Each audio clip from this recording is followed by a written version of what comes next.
روز جمعه پرزیدنت ایالات متحده آمریکا دونالد ترامپ به نشان پشتیبانی از اعتراضگران در ایران که ضد سرکوب نیروهای امنیتی مقاومت می‌کنند صدا بلند کرد. اعتراضهای اخیر ایران روز 28 دکبر در پی بی‌قرب‌شوی با سرعت ریال در مقابل دلار آمریکایی آغاز یافته 5 روز این جانب ادامه دارند. روز دوم ینور مقامات ایران برای مقاومت به ناآرامی بیشتر در گوشه‌های مختلف جمهوری اسلامی آماده می‌شدند.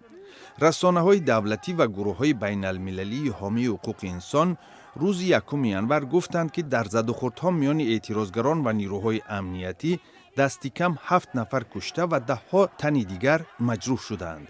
هرچند خبرگزاری‌های وابسته به حکومت ایران به قول آنها شورشیان را در خشونت عیبدار کرده اند، حکومت ایران تاکنون در این باره معلومات نداده است و رادیوی آزادی هم تصدیق و یا رد کشتار اعتراضگران را از منبع‌های مستقل دسترس نکرده است. دنبال آمریکا نگردید، دنبال نمیدونم کسی دیگه نرید. ماییم که باید خدمت بدیم به اونا از ما راضی باشن. پرزیدنت ایران مسعود پزشکیان که از طرف ناظران سیاستمدار معتدل ارزیابی می شود، تلاش کرده است تنش‌ها میان حکومت و مردم را کاهش دهد. او گفته است که تقاضای قانونی مردم ایران را درک می کند. پزشکیان از حکومت کشورش دعوت کرده است که دشواری‌های اقتصادی مردم را کم کنند. اما نیروهای تندگرای امنیتی تاکید کردند که در مقابل اعتراضگران و به اصطلاح آنهایی که وضعیت را برای تشکیل بی‌سر و سامانی استفاده می‌برند، موقعی شدید خواهند گرفت.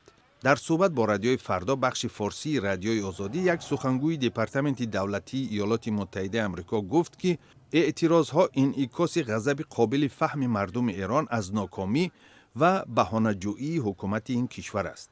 در اظهارات دپارتمنت دولتی خاطر نشان شده است که طول 10 ساله ها رژیم ایران دارایی‌های اقتصادی، کشاورزی و ذخیره آب و برق ایران را برای سرمایه‌گذاری تروریستان و پژوهش‌های مربوط با سلاح هسته‌ای مصرف نموده، ضد ایالات متحده آمریکا و متفقانش عمل‌های تروریستی انجام داده است.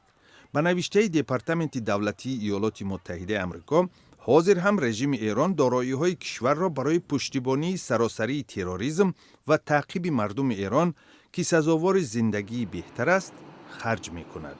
روز دوم ینور قرب $1 آمریکا به 1,400,000 ریال ایرانی برابر بود. همین دوره سال گذشته $1 به 800,000 ریال مساوی بود. در صرافی‌های دولتی قرب ریال کمی فرق می‌کند، ولی مردم به این صرافی‌ها دسترسی ندارد.